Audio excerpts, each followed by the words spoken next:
This is Southport, where the North Carolina 4th of July Festival is underway. What you're looking at right now is near the Whittler's Bench, where the food trucks stretch back to Moore Street. Now, keep in mind that all the streets around that area, from Moore, except for Moore and Howe, are closed until Sunday. Thank you both. Thank you, everyone, for joining us right now.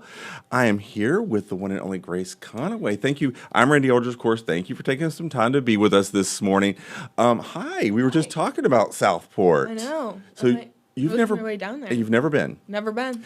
It is the cutest little town, and I'm just not just bragging because I'm from there, but it is, especially when you go for the 4th of July. Mm-hmm. It is like where have I stepped back into, because it is very Americana and very fun and. Mm-hmm.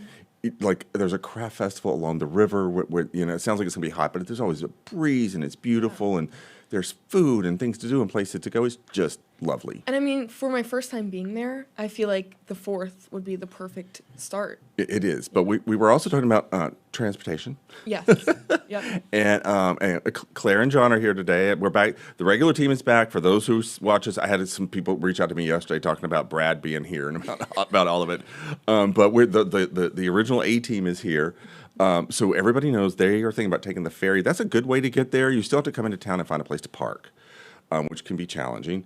But and I hate to give like local things away, but if you're coming into town, take a left on Rob Gandy. That's just before you get into Southport. It takes you over to Leonard Street, and that takes you right into town.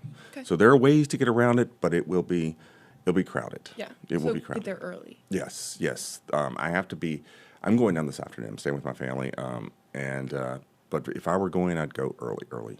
Yeah. Just camp out, right? Kinda. Okay. Kinda. The parade's a big deal. It stretches for miles. Well, not miles. That's probably a mile and a half, but it seems like a long way. But there'll be a lot of people there. It's wonderful. Yeah. It's amazing.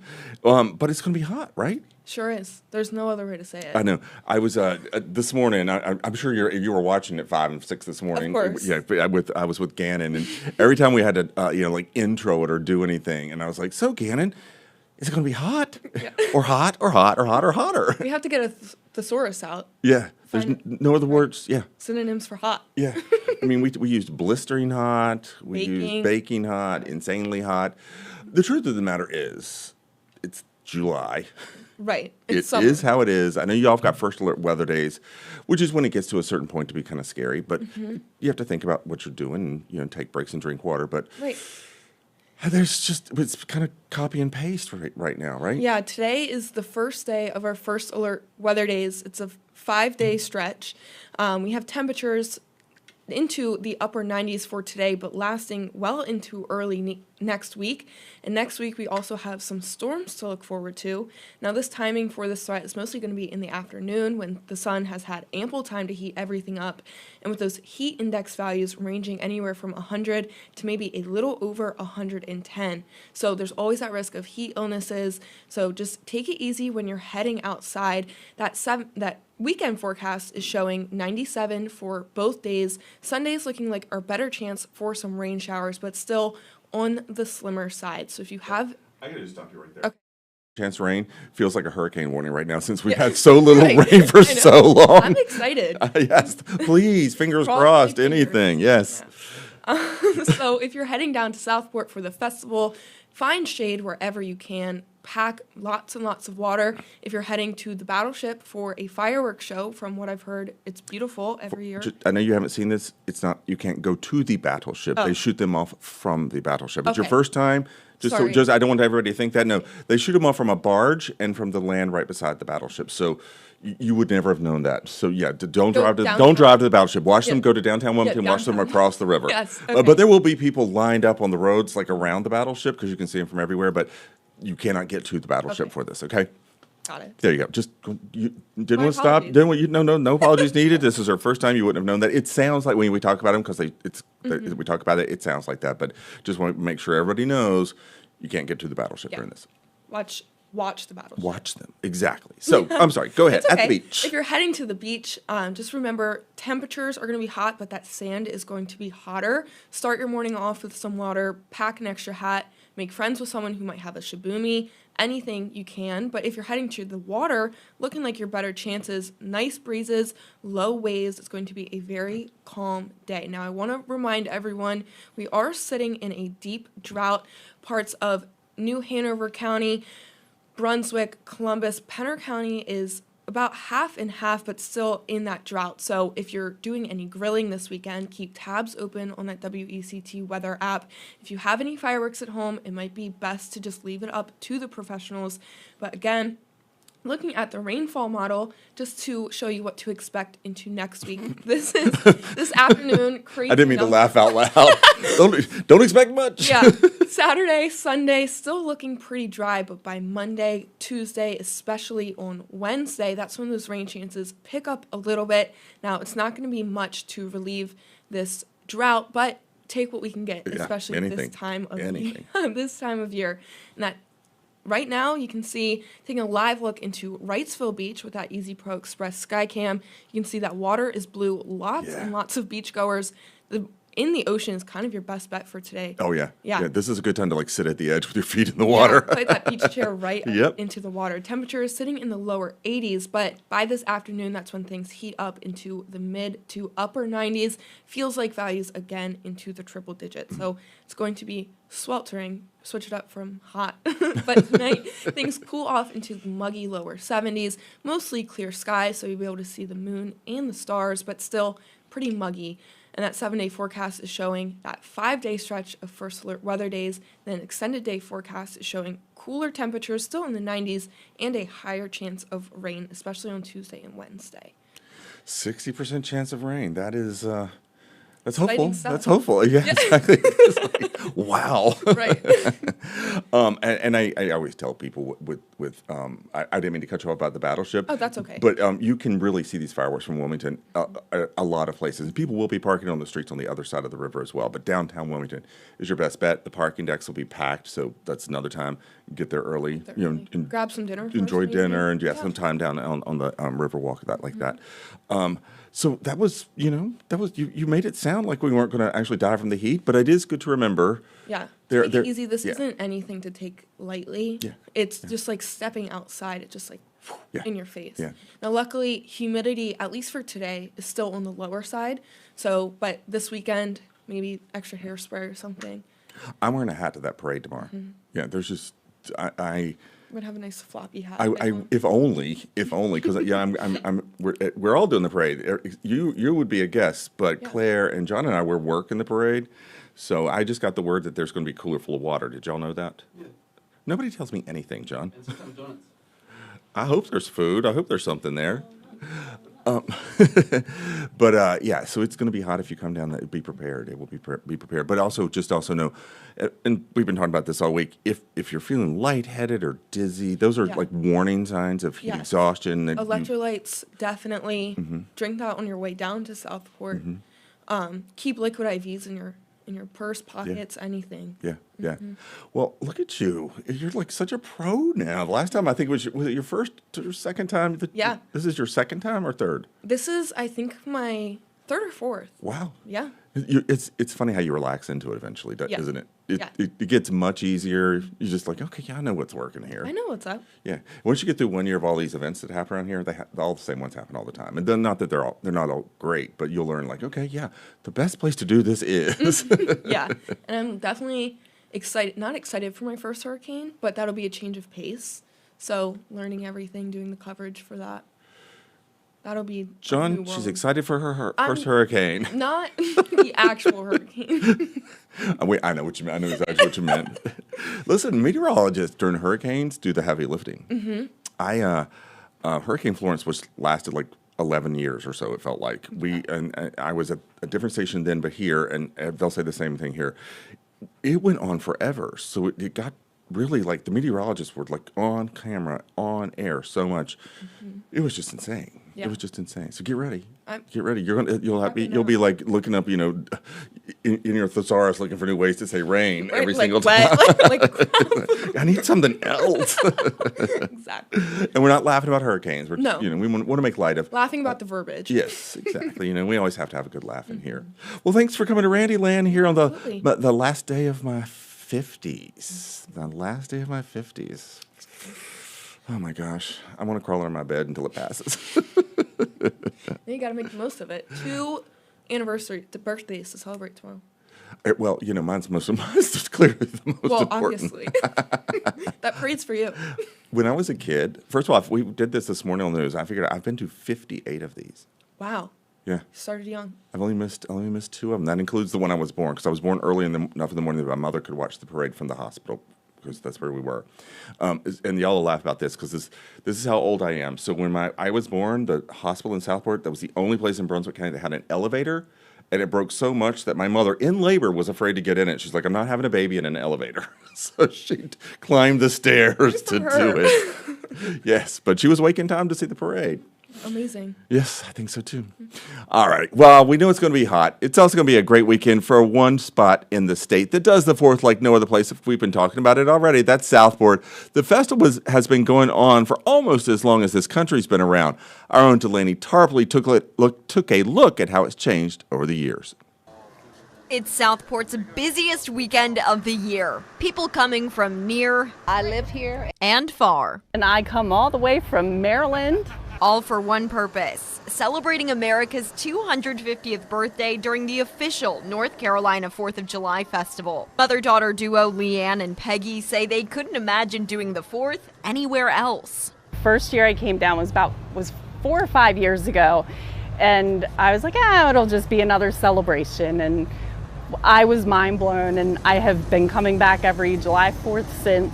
Don't plan on being anywhere else for any 4th.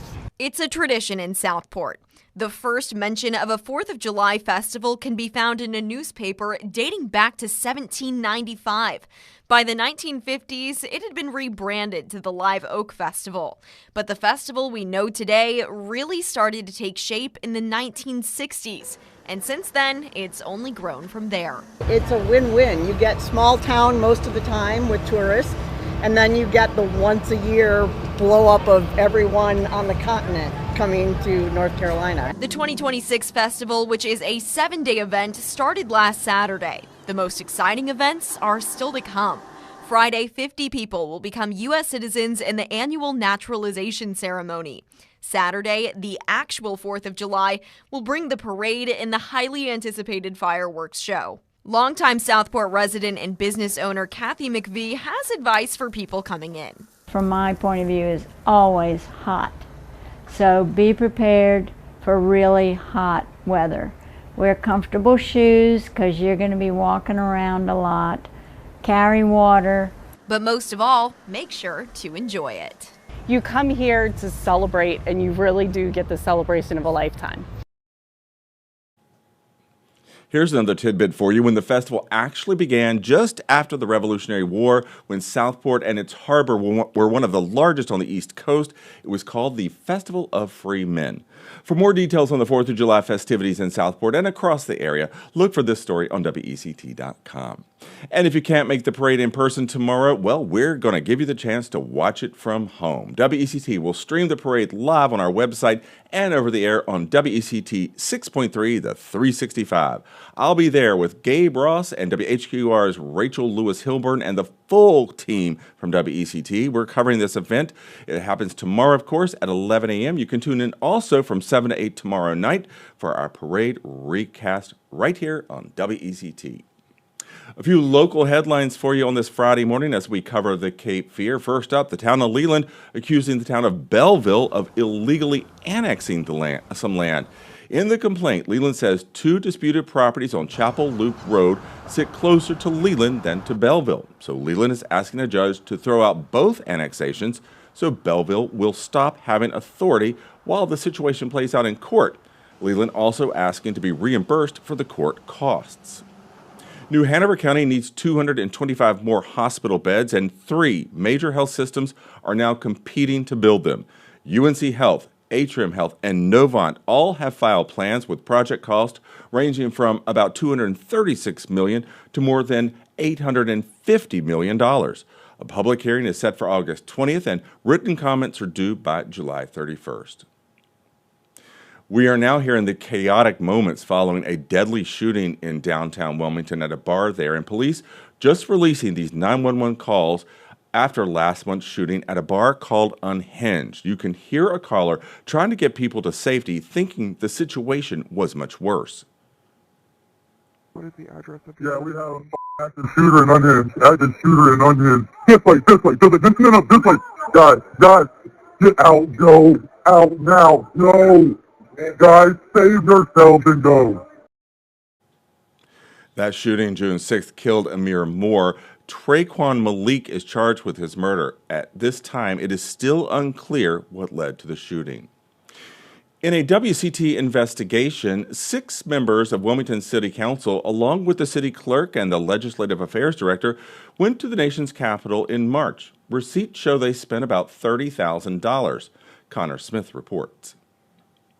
Months before raising your taxes 17%, Wilmington leaders were in Washington, D.C., racking up $30,000 in receipts paid for by the taxpayers. There's always going to be concerns about how much money we spend, but I think for the $30,000 that we spent, I think what we get in return in the millions of dollars of federal funding and federal grants, I think it's worth it. Mayor Bill Sappho says traveling helps Wilmington secure critical federal dollars. If we don't get those monies back, then there is going to be some significant pain that taxpayers may have to foot. In mid-March, Wilmington's 8-person delegation went to the National League of Cities conference. Every council member went except for Kevin Spears. So did City Clerk Penny Spicer Sidbury and Legislative Affairs Director Kara Spencer. I just think it adds more gravity to what we are asking them to do, as opposed to just the mayor showing up. Outside of the conference, Wilmington leaders met with Representative David Rouser and Senators Tom Tillis and Ted Budd.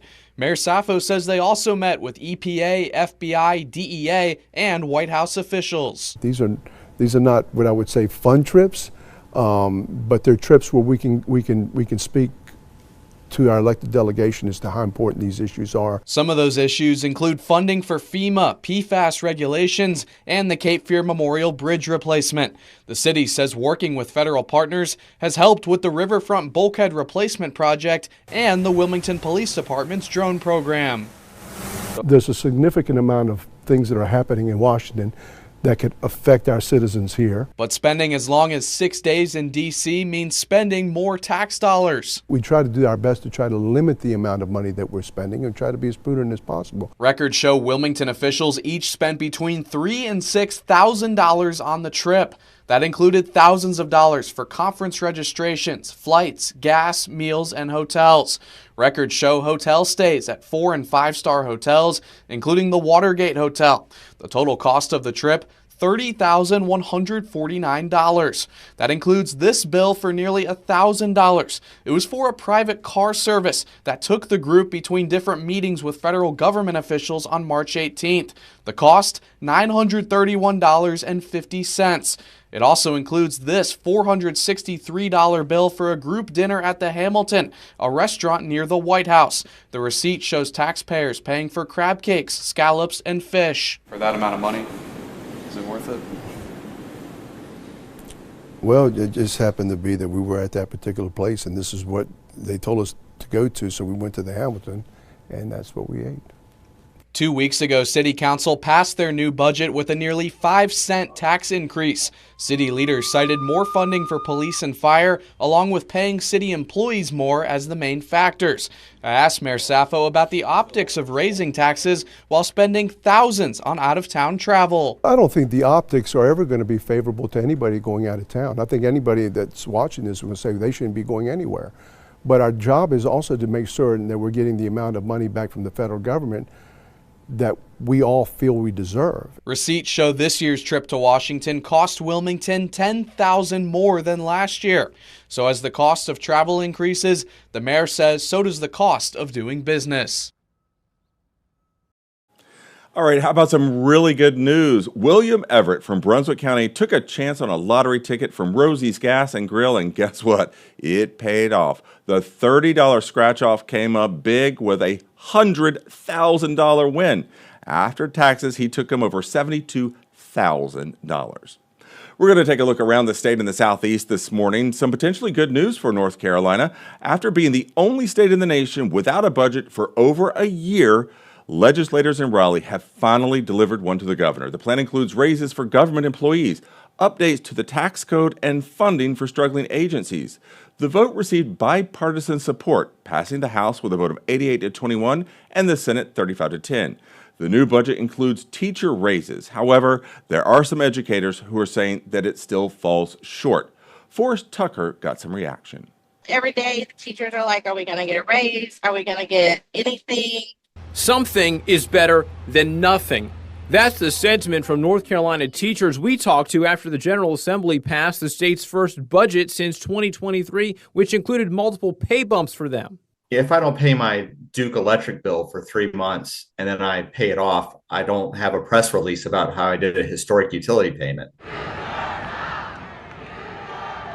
But this story is one teachers have seen before and say leaves them with questions about how seriously state lawmakers are taking education. Joanna Loftus and Matthew Townsend represent the American Federation of Professional Educators in North Carolina. They say the budget focuses too much on inexperienced teachers instead of older ones, meaning that recruitment may improve, but not retention. If you look at the budget, beginning teachers are getting a 17% raise, whereas anything past 15 years, it's 5%.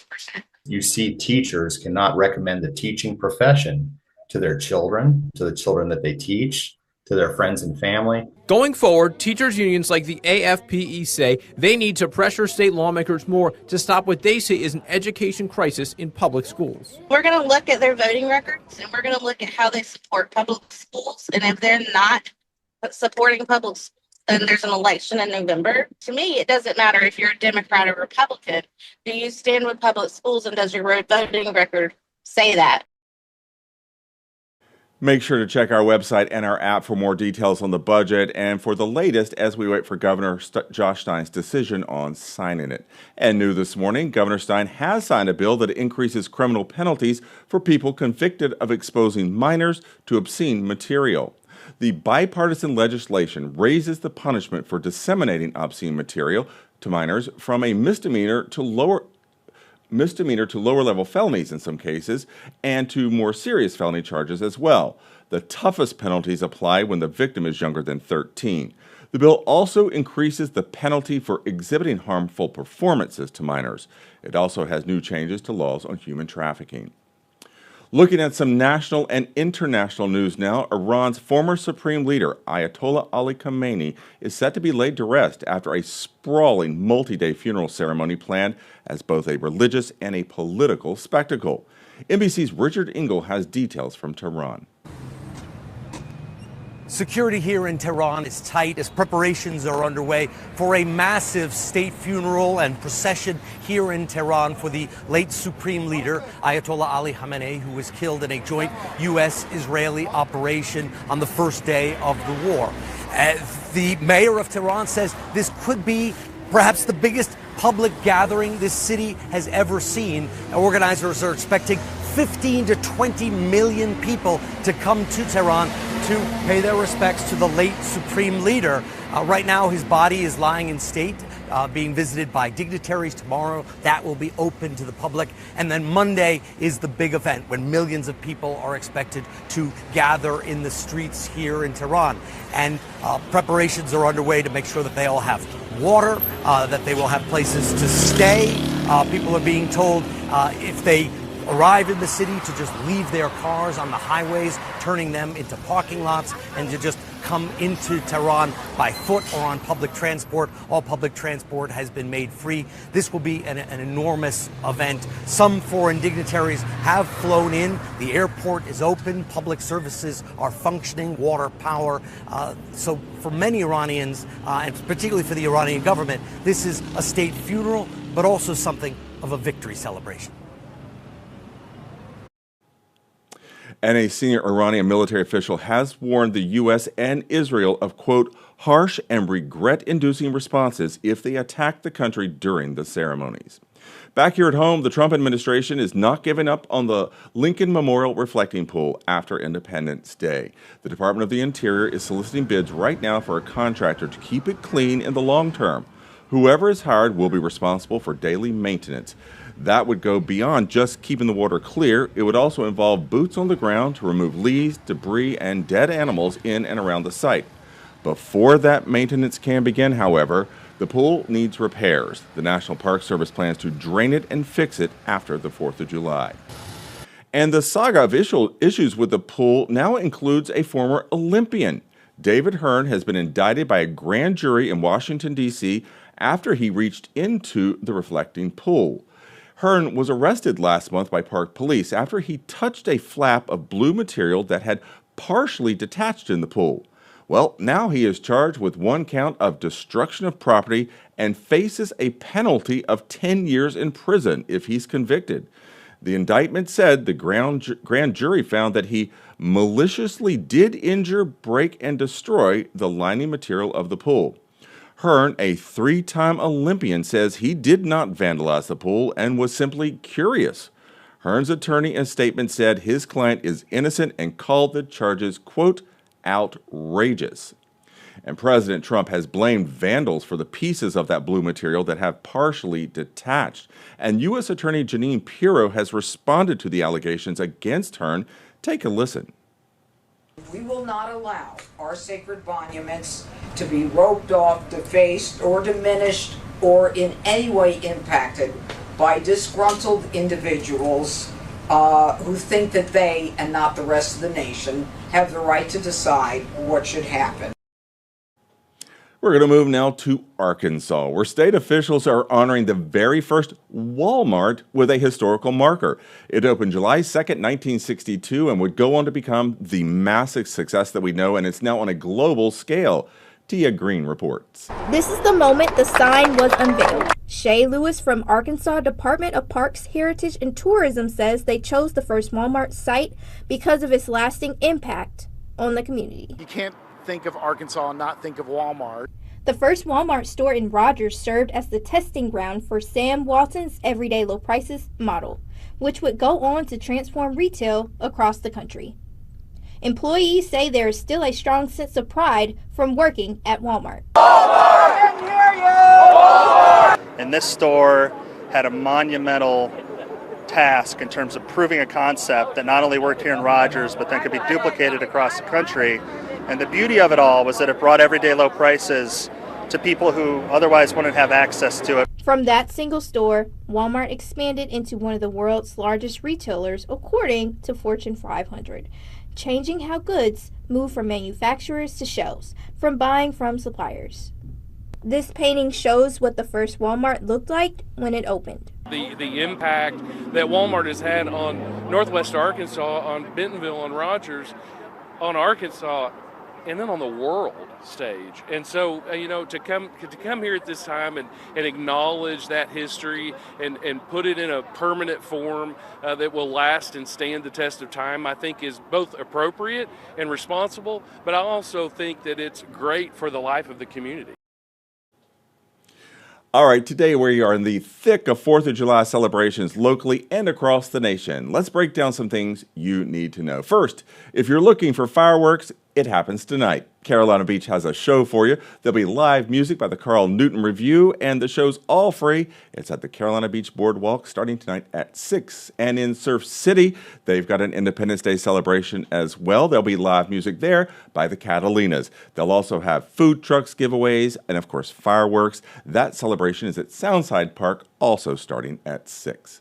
And while the fireworks and heat pose their own set of dangers, those large crowds expected in Wilmington this weekend are creating challenges of their own. And that's why police say they are gearing up for a busy weekend. Sergeant Ronald Evans, with the Wilmington Police Department says it's always busy on July 4th. And with the holiday falling on a Saturday and with the temperatures climbing, they are bracing for thousands of people, especially in the downtown area. And that's why he says they are not taking any chances, adding extra patrols and leaning on technology, including cameras.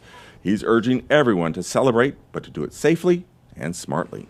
We just want to ensure that everyone stays safe. We want you to have a good time. We want you to celebrate with your friends and your family, but do it smartly. There are going to be a lot more folks, a lot more officers. Just be smart about, celebrating the 4th. Patrols will be increased throughout the weekend. If you find yourself in an emergency this holiday weekend, officials say, of course, call 911. And as millions fire up the grill this holiday weekend, well, you're going to be hot, but you also want to keep your food safety at your top of your mind, especially when it comes to storing or reheating your food. The USDA says meat should always be marinated in your refrigerator, not on your kitchen counter. Use a food thermometer to check the internal temperature, and never put cooked food back onto plates that held raw food. Put food away after more than 2 hours. And remember, hot food should stay hot, cold food should stay cold. So clean out those coolers before this weekend. Fireworks safety also at the top of mind this weekend. North Carolina, of course, does not allow fireworks that explode, spin, or leave the ground. Local fireworks stands sell safe and easy-to-use fireworks, and one local vendor has made family fun his mission. This season, he's keeping the celebration safe for the whole family. Picking out some really good products that are wholesome, that really give you the opportunity to have the oohs and ahs that we want to have, especially as parents providing to our children, but maybe just in a more controlled environment.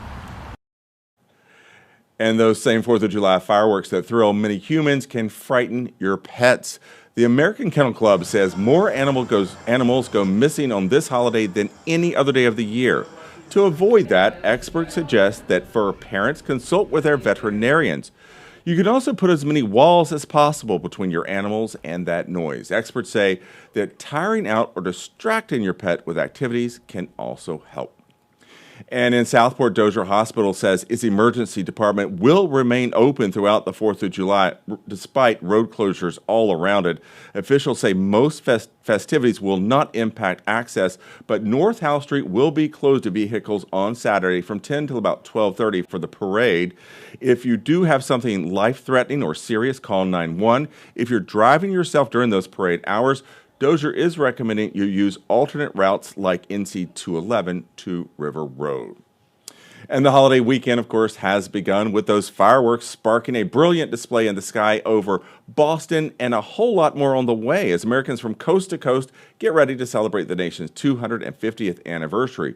President Donald Trump will oversee events from the National Mall with tall ships gracing the eastern seaboard and everyday Americans making their mark. NBC's Alice Barr has the very latest from Washington. You can see it from the skies across America, mowed into a lawn in North Carolina. 250 thong rolls around one time. Formed in a human Liberty Bell in Philadelphia, Americans making their mark on 250 years of history. But it's what we'll see in the skies that'll really steal the show. Boston giving an early peek as New York is welcoming majestic tall ships while working out its finishing fireworks touches. Nonstop action and beautiful art in the sky.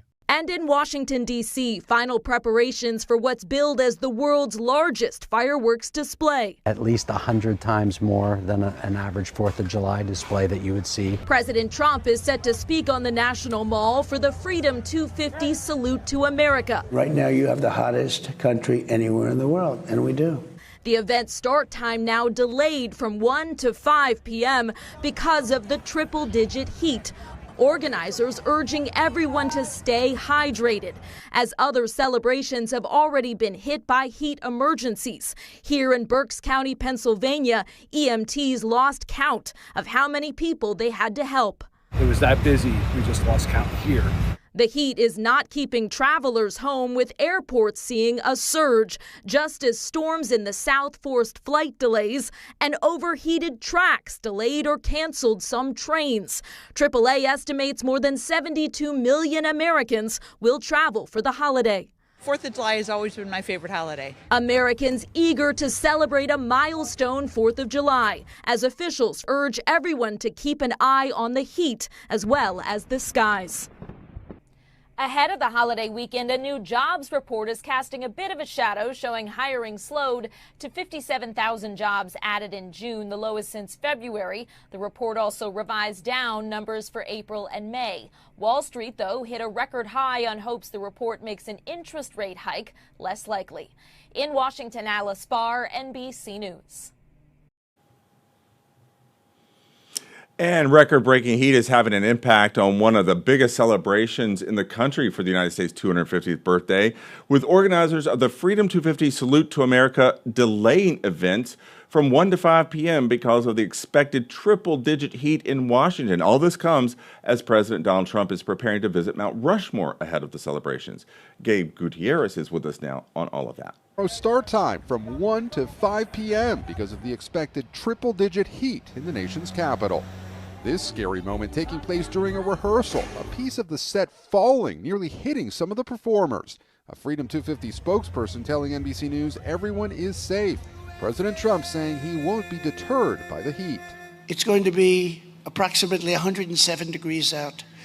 And I'm going to go and I'm going to make a really long speech just to show that I can do anything. At the other end of the National Mall, fencing surrounds the reflecting pool ahead of a massive fireworks show. The landmark is back in the headlines after its recent algae bloom following a more than $14 million renovation. Former U.S. Olympic canoeist David Hearn, accused of vandalizing the pool, has now been indicted on a federal felony charge for destruction of property. Hearn actually forcefully and violently pulling up and removing the bottom liner with both hands. Hearn's attorney calling the allegations outrageous, insisting he's innocent. Today, President Trump is also traveling to another iconic landmark ahead of 4th of July celebrations, Mount Rushmore in South Dakota. Since his last visit 6 years ago, the president has repeatedly mused about wanting his face added to the monument, even posting this image recently. And the daytime activities may be delayed, but there will be fireworks. D.C. is preparing for a spectacle unlike any other, one that could set a world record for the largest fireworks display ever. Nearly 850,000 fireworks are expected to light up the sky tomorrow. So Greg Grumbach got an exclusive look inside the family-owned business behind this historic show. You've probably seen the Macy's Fireworks Spectacular around New York City and the colorful displays lighting up the Philadelphia skyline. But you've never seen something like this. On the 4th of July, the world's largest fireworks display will fill the skies of the nation's capital.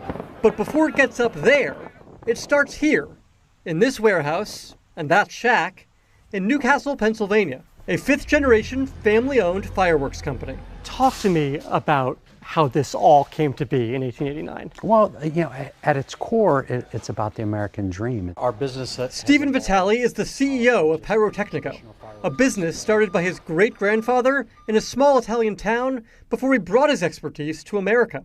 If he would see the company today, he would probably be incredibly proud, but probably think we were a little crazy. That crazy has paid off. Pyrotechnico produces more than 4,000 fireworks and light shows a year that include some of the biggest stages, from Cardi B's most recent tour to Super Bowl 59 and even Coachella. But producing a show with 850,000 fireworks? It's a monster. It is probably, at least 100 times more than an average 4th of July display that you would see. And potentially breaking the Guinness World Record for largest firework display ever.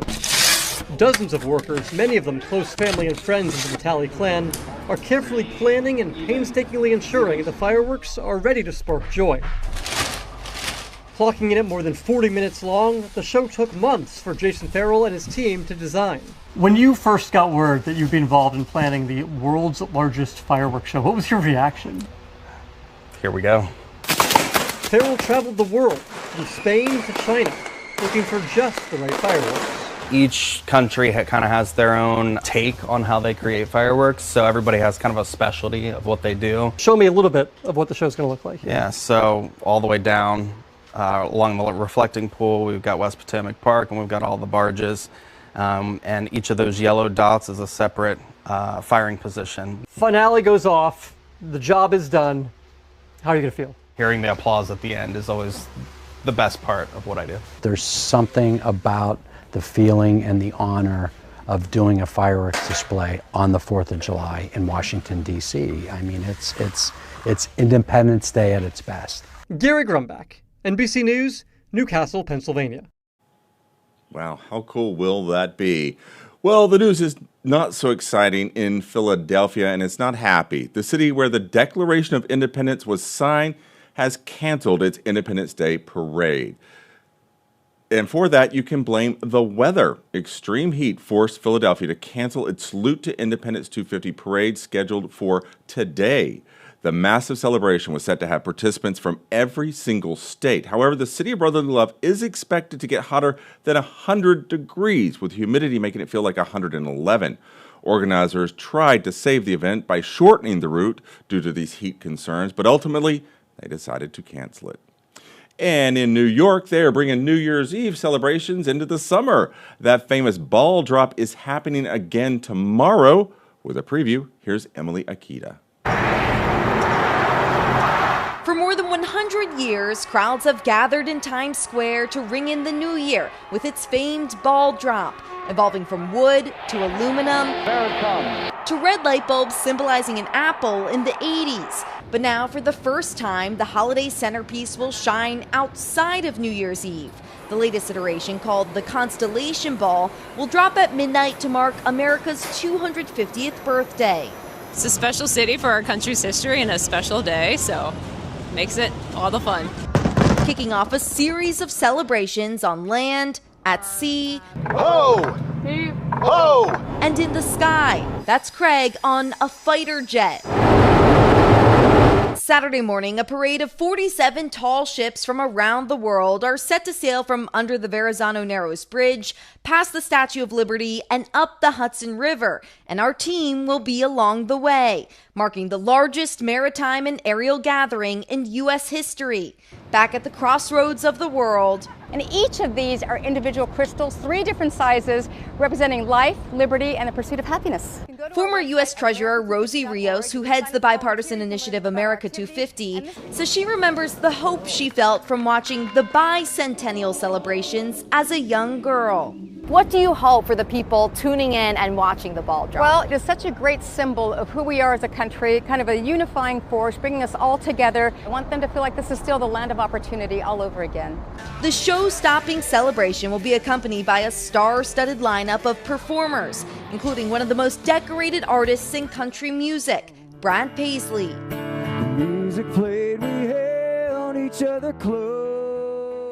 To be in a place like New York City at the dawn of the next 250 years and be standing up there and singing America the Beautiful, which is just a masterpiece. Yeah, I mean, the answer was yes. He'll be performing near the 12,000-pound Constellation Ball. I definitely recognize this, the Waterford crystal. Earlier this summer, we got to hold one of its crystals added to the America 250 time capsule that will be buried outside of Independence Hall for the next 250 years. The ball drop is like a mic drop. Go USA! As excitement builds in the countdown to the semi-quincentennial. And there are other fireworks in New York this weekend as well. Well, maybe. There is increasing speculation that Miss Americana herself, Taylor Swift, and King of Her Heart, Travis Kelce, have officially kicked off their wedding festivities. They think they happened yesterday evening with a reported rehearsal dinner. A much larger celebration is expected possibly this evening. Chloe Mellis has more.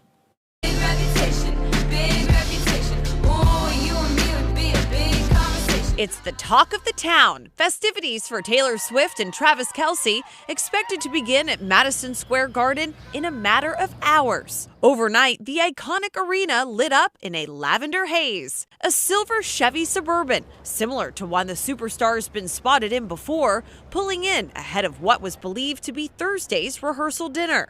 A stream of black SUVs were seen driving up as guests arrived for what an NYPD memo described as a 100-person event at a venue inside the arena. The party had a garden theme, a source at Madison Square Garden told NBC News. Just an hour before, crews were still setting up privacy tents and hanging curtains inside to block people from peering in. And police officers were spotted carrying folders titled Taylor Swift and Travis Kelce Wedding as ramped up security presence and road closures locked down the arena's surrounding area during a cruel summer heat wave. Meanwhile, Kelsey and Swift are spreading the love. Swift's rep telling NBC News the couple donated $26 million to charities across the U.S., including Brad Paisley's Nashville nonprofit, The Store.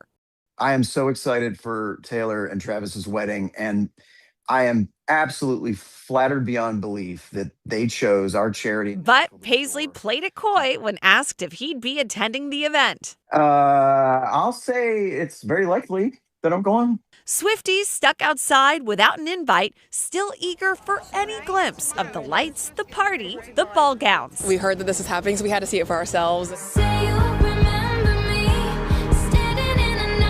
Whatever Swift and Kelsey's wildest dreams may be for today, it'll certainly be one to remember. She's been singing about it in her songs, and so people are really excited to see her finally get this fairy tale ending that she's always hoped for. Hey, John, do you think that all this is a ruse? It could be. It could be. Taylor Swift, she certainly got the money to throw people off the track, so I don't know. Maybe she has another album coming out. Okay. If all of this happens and at midnight tonight an album drops, I think that you will hear a collective groan across the entire country. All right, speaking of the entire country, people are watching the World Cup. The United States already arrived in Seattle for their Monday night game against Belgium. This is the team arriving late yesterday. They're going into the game without Folarin Balogun, but with several other stars, including Malik Tillman, who made the goal that sent the team into the round of 16 matchup with Belgium. Well, today, Sports Illustrated is saying that the U.S. is the slight favorite over Belgium to advance to the quarterfinals, even without Balogun. All right, guys. You know what else? The Cape Fear is also the odds-on favorite. Have a great 4th of July weekend. All of us here at WECT are hoping that you have a great one, and remember to hydrate in this heat. John and I will be in Southport tomorrow for the parade. You can catch that on right here streaming on WECT on 365 or on our YouTube channel. Plus, tomorrow night at 8 on air, you can see it again. For me and John and Claire, who was here, and Grace, who was here,